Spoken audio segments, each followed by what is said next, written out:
जय श्री राम दोस्तों, स्वागत है आपका हमारे शानदार वीडियो में। दोस्तों आज हम पढ़ने वाले हैं क्लास 12 फिजिक्स के पूरे बुक्स पूरे बुक से 25 बहुत ही मोस्ट इम्पॉर्टेंट बहुविकल्पी। और बच्चों मैं बता दूं, ये जो है ऐसे बहुविकल्पी प्रश्न हैं जो कि आपके बोर्ड एग्जाम में 3 से 4 बार आए हुए हैं। और जो प्रश्न लगातार बात आते हैं तो वो जो आगे भी आ सकते हैं। तो इस नज़रिए से भी देखें तो यह जो है वीडियो हमारे लिए बहुत ही ज़्यादा इंपॉर्टेंट है।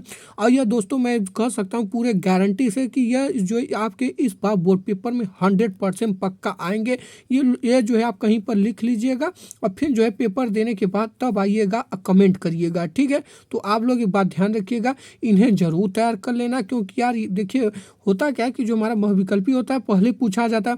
और आप लोग ये भी जानते हो कि first impression is the last impression. अगर आपको अपना प्रभावशाली जो है एग्जामिनर के सामने जो है पेश करना होगा तो आपको जो बच्चों इनको जरूर तैयार कर लेना, क्योंकि यार पहला इंप्रेशन ही अच्छा हो जाएगा तो एग्जामिनर आपको दबा के नंबर देगा, कोई भी कंजूसी नहीं करेगा, ठीक है। तो देखिए हमारा जो है पहला कर सकते हैं बहुविकल्पी है वह है कि वैद्युतशीलता का SI मात्रक है, यानी कूलाम स्क्वायर प्रति न्यूटन मीटर स्क्वायर की कह सकते हैं। दूसरा हमारा है कि newton into metre square upon coulomb square. उसके बाद हमारा थर्ड नंबर है कि न्यूटन प्रति कूलाम न्यूटन प्रति वोल्ट कह सकते हैं प्रति मीटर स्क्वायर। तो देखिए वैद्युतशीलता आप लोग पढ़े भी होंगे। अगर हाँ एक इम्पॉर्टेंट बात कि यार फिजिक्स में जितने भी टॉपिक हैं अगर आप अभी तक नहीं पढ़े, कोई भी अगर संबंधित कोई भी टॉपिक संबंधित आपको परेशानी होती है तो यार आप लोग इसी चैनल के जो है एक बार मैं कहूँगा कि वीडियो के जो है पॉपुलर सेक्शन चले जाए, वहाँ पर आपको वीडियो मिल जाएगा। अन्यथा जो है आप उन्हें भी तैयार कर सकते हैं, जो जिनके माध्यम से अगर आप किसी और के माध्यम तैयार करना चाहते हो तो उन्हें के माध्यम से भी तैयार करना है, लेकिन हाँ इनको जो है जरूर तैयार कर लेना, ठीक है। तो इसका हमारा राइट आंसर हो जाएगा यानी कूलाम स्क्वायर प्रति न्यूटन मीटर स्क्वायर, ठीक है। तो ये जो हम इसका राइट आंसर कर देंगे। तो देखिए बच्चों हमारा जो नेक्स्ट क्वेश्चन है वह है कि विद्युत क्षेत्र की तीव्रता का मात्रक है, यानी जो हमारा विद्युत क्षेत्र होता है उसकी तीव्रता का मात्रक क्या है, यानी कूलाम प्रति न्यूटन होता है कि जूल प्रति कूलाम होता है कि न्यूटन प्रति कूलाम होता है कि न्यूटन प्रति मीटर होता है।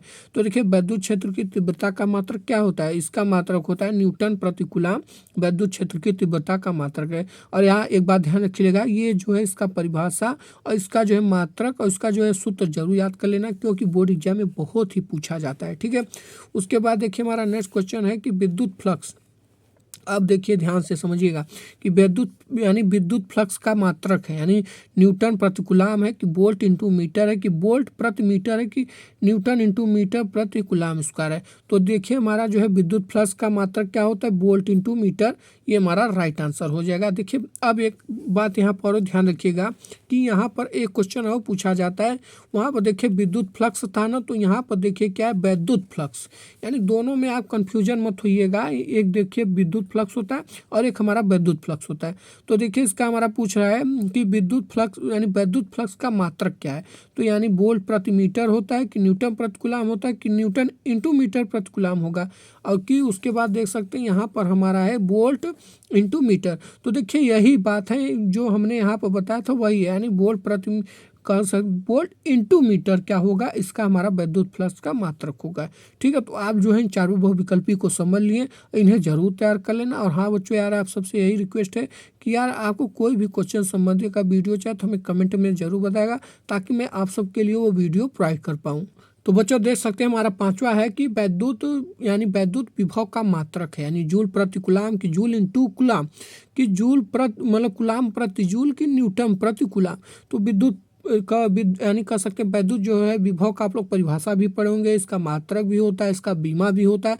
तो देखिए इसका हमारा जो कह सकते हैं मात्रक होगा वो क्या होगा, यानी जूल प्रति कूलाम क्या होगा, यानी वैद्युत विभव का मात्रक होगा, ठीक है। तो आप लोग इन्हें तैयार कर लें। और यहाँ देखिए इसका परिभाषा जरूर तैयार कर लेना, क्योंकि 2-3 नंबर में जरूर पूछा जाता है। और हाँ अगर आपने इसका परिभाषा नहीं तैयार किया तो इसी चैनल के जो है चले जाइए, वहाँ पर आपको इसका वीडियो मिल जाएगा।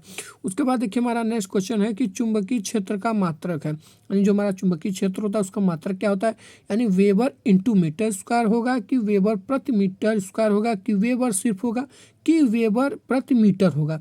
तो देखिए हमारा जो है चुंबकीय क्षेत्र का मात्रक क्या होता है, इसका होता है हमारा वेबर प्रति मीटर स्क्वायर, ठीक है। तो ये जो है आप राइट आंसर कर देंगे।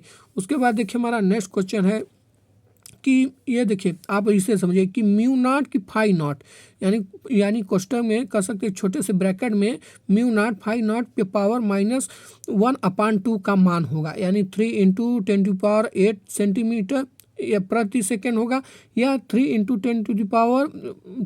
10 सेमी प्रति सेकेंड, या 3 इंटू 10⁹ या कर सकते हैं 3 इंटू 10⁸। तो देखिए इसका हमारा राइट आंसर हो जाएगा, इसका हमारा मान होता है 3 इंटू 10⁻10 सेंटी यानी सेमी प्रति सेकेंड। ठीक है, तो ये हमारा राइट आंसर हो जाएगा। उसके बाद दोस्तों देखिए हमारा नेक्स्ट क्वेश्चन है कि किसी समान चुंबकीय क्षेत्र में एक इलेक्ट्रिक क्षेत्र के लंबवत दिशा में प्रवेश करता है कह सकते हैं कि जो हमारा क्या होता है, इसका पथ क्या होगा, यानी परवलयाकार होगा कि दीर्घवृत्ताकार होगा कि वृत्ताकार होगा कि सरल रेखीय होगा। तो देखिए जो हमारा इसका कह सकते हैं पथ होगा वह क्या होगा, वृत्ताकार। यानी वृत्ताकार मतलब समझ रहे हैं, गोला में जो होता है वही क्या होता है हमारा इसका पथ होगा। ठीक है, उसके बाद देखिए हमारा नेक्स्ट क्वेश्चन है कि चुंबकीय द्विध्रुव आघूर्ण का मात्रक है, यानी न्यूटन कह सकते हैं प्रति एम्पियर इंटू मीटर होगा कि एम्पियर इंटू मीटर स्क्वायर होगा कि वेबर प्रति मीटर स्क्वायर होगा कि हेनरी होगा। तो देखिए चुंबकीय जो हमारा द्विध्रुव होता है उसका आघूर्ण का मात्रक होता है एम्पियर, कह सकते हैं एम्पियर इंटू मीटर स्क्वायर। ठीक है, अब चलिए हम नेक्स्ट क्वेश्चन को देखते हैं। तो बच्चों देख सकते हैं हमारा नेक्स्ट क्वेश्चन है कि पृथ्वी के जो है चुंबकीय ध्रुवों पर नति कोण का मान होता है, यानी 45 डिग्री होता है कि 30 डिग्री होता है कि 0 होता है कि 90 डिग्री। तो देखिए बहुत सिंपल है यार, इसका जो हमारा होगा 90 डिग्री क्या होगा, पृथ्वी के चुंबकीय ध्रुवों पर नति कोण का मान। ठीक है, उसके बाद देखिए हमारा नेक्स्ट है कि प्रेरित वैद्युत धारा की दिशा का पता चलता है, यानी लेंज के नियम से कि फ्लेमिंग के बाएं हाथ के नियम से कि बायो-सेवर्ट के नियम से कि एम्पियर के नियम से। तो देखिए प्रेरित जो है कह सकते हैं वैद्युत धारा की दिशा का पता चलता है, वो चलता है यानी लेंज के नियम से जो है पता करते हैं। ठीक है, उसके बाद देखिए हमारा नेक्स्ट क्वेश्चन है कि लेंज के नियम किसके संरक्षण नियम के अनुरूप उत्पन्न होता है, यानी आवेश के कि संवेग से कि ऊर्जा से कि द्रव्यमान से। तो देखिए जो हम कह सकते हैं किसके नियम से, यानी लेंज का नियम किसके संरक्षण नियम के अनुरूप उत्पन्न होता है, तो यह जो है ऊर्जा के जो है संरक्षण नियम से उत्पन्न होता है। ठीक है, उसके बाद देखिए हमारा नेक्स्ट क्वेश्चन है कि लेंज के वैद्युत चुंबकीय फ्लक्स प्रेरण के नियमानुसार इनमें से क्या सत्य है, यानी आवेश का संरक्षण सत्य है कि चुंबकीय फ्लक्स का संरक्षण सत्य है कि ऊर्जा का संरक्षण सत्य है कि संवेग का। तो देखिए इसका हमारा राइट आंसर हो जाएगा ऊर्जा का संरक्षण जो है यह क्या है, सत्य है। ठीक है, नियमानुसार। उसके बाद देखिए हमारा नेक्स्ट क्वेश्चन है कि निम्नलिखित में से कौन सा चुंबकीय तरंगे नहीं है, यानी गामा किरणें कि एक्स किरणें कि अवरत किरणें कि बीटा किरणें। तो यहाँ क्या पूछ रहा है कि विद्युत चुंबकीय तरंगे नहीं है, तो यह देखिए हमारा जो है बीटा किरणें क्या होती है, विद्युत चुंबकीय तरंगे नहीं होती है। चलिए हम नेक्स्ट क्वेश्चन को देखते हैं। तो दोस्तों देख सकते हैं हमारा नेक्स्ट है कि विद्युत चुंबकीय तरंगों की प्रकृति होती है, यानी अनुप्रस्थ होती है कि अनुदैर्घ्य। तो देखिए इसका जो हमारा राइट आंसर हो जाएगा वो क्या हो जाएगा, आप लोग भी जानते होंगे यार, बहुत सरल है कि विद्युत चुंबकीय तरंगों की जो प्रकृति होती है वो क्या होती है, अनुप्रस्थ होती है। ठीक है, अब आकाश नीला दिखाई देता है, जैसा कि आप लोग जानते होंगे, दोपहर में देखते होंगे जब गर्मी का दिन होता है तो दोपहर में देखते होंगे यार बदरी सदरी नहीं रहता और आकाश नीला होता है। क्यों दिखाई देता है, इसका कारण क्या है भैया, इसका कारण आप हमें बताएंगे, हमें नहीं मालूम है।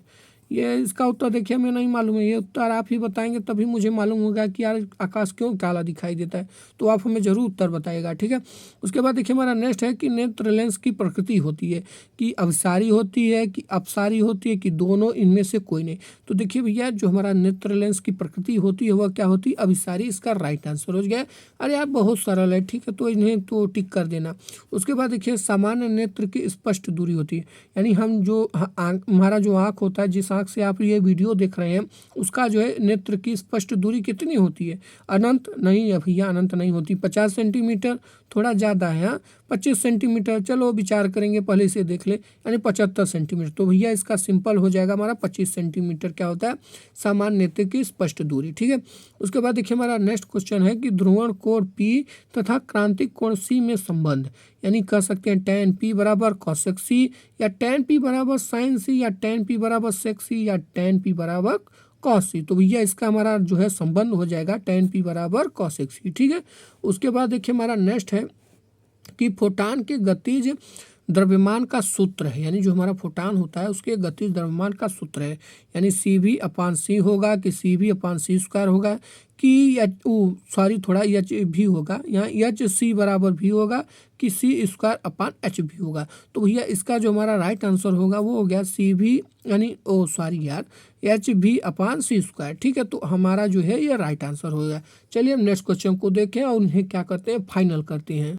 तो बच्चों देख सकते हैं हमारा नेक्स्ट क्वेश्चन है कि एक हाइड्रोजन परमाणु को आयनित करने के लिए आवश्यक न्यूनतम ऊर्जा है, यानी कोई हमारा एक हाइड्रोजन परमाणु होगा उसको आयनित करने के लिए आवश्यक ऊर्जा है, यानी 13.6 EV से अधिक या 13.6 EV या 10.2 EV या कह सकते हैं 3.4 EV। तो भैया इसका हमारा राइट आंसर हो जाएगा, यानी 13.6 EV क्या होता है, एक हाइड्रोजन परमाणु को आयनित करने के लिए एक आवश्यक न्यूनतम ऊर्जा है। ठीक है, उसके बाद हमारा कि 1 AMU के तुल्य ऊर्जा यानी 190 MeV या 139 MeV या कह सकते हैं 913 MeV 931 MeV।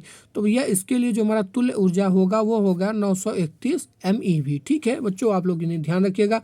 और हाँ देखिए यार, इंपॉर्टेंट बात आप लोग कमेंट में हमें जरूर बताएगा किस टॉपिक पर वीडियो चाहिए, और उसी के साथ आप लोग चैनल को सब्सक्राइब करके बेल आइकन प्रेस करना करिएगा, क्योंकि आप बेल आइकन नहीं प्रेस करेंगे तो नोटिफिकेशन नहीं पहुंचेगा, फिर आप लोग परेशान होंगे। ठीक है, हाइड्रोजन नाभिक की बंधक ऊर्जा है, यानी कह सकते हैं -13.6 EV 0 या 13.6 EV या 6.8 EV। तो भैया नाइट्रोजन जो है हाइड्रोजन नाभिक की हमारी कह सकते हैं उसकी बंधक ऊर्जा भैया 0 होती है, यानी 0/0। ठीक है, आप लोग ये ध्यान रखिएगा। उसके बाद देखिए हमारा नेक्स्ट क्वेश्चन है कि P प्रकार का अर्धचालक बनाने के लिए शुद्ध जर्मेनियम में मिलाया जाने वाला कह सकते हैं कि अपद्रव्य होता है, यानी फास्फोरस की, एंटीमनी की, एल्यूमिनियम की, आर्सेनिक। तो देखिए हमारा इसका जो राइट आंसर हो जाएगा वो क्या हो जाएगा, एल्यूमिनियम को क्या किया जाएगा, P प्रकार के। अब आप जानते होंगे यार एल्यूमिनियम क्या होता है, एक कंडक्टर होता है, तो अर्धचालक बनाने के लिए शुद्ध जर्मेनियम मिलाया जाता है। ठीक है, उसके बाद देखिए हमारा नेक्स्ट क्वेश्चन है कि पीएन संधि डायोड के अवक्षय परत में होते हैं, यानी केवल कोटर की केवल इलेक्ट्रॉन की, दोनों या न इलेक्ट्रॉन तथा न कोटर। तो देखिए इसका जो हमारा राइट आंसर क्या हो जाएगा भैया, सिंपल से यार न इलेक्ट्रॉन होता है न कोटर, यानी दोनों में कोई झमेला नहीं है। तो बच्चों देख सकते हैं जो हमारे बहुत ही इंपॉर्टेंट बहुविकल्पी प्रश्न हैं, जैसा कि मैंने आपको यहाँ पर बताया, इन्हें जरूर तैयार कर लेना।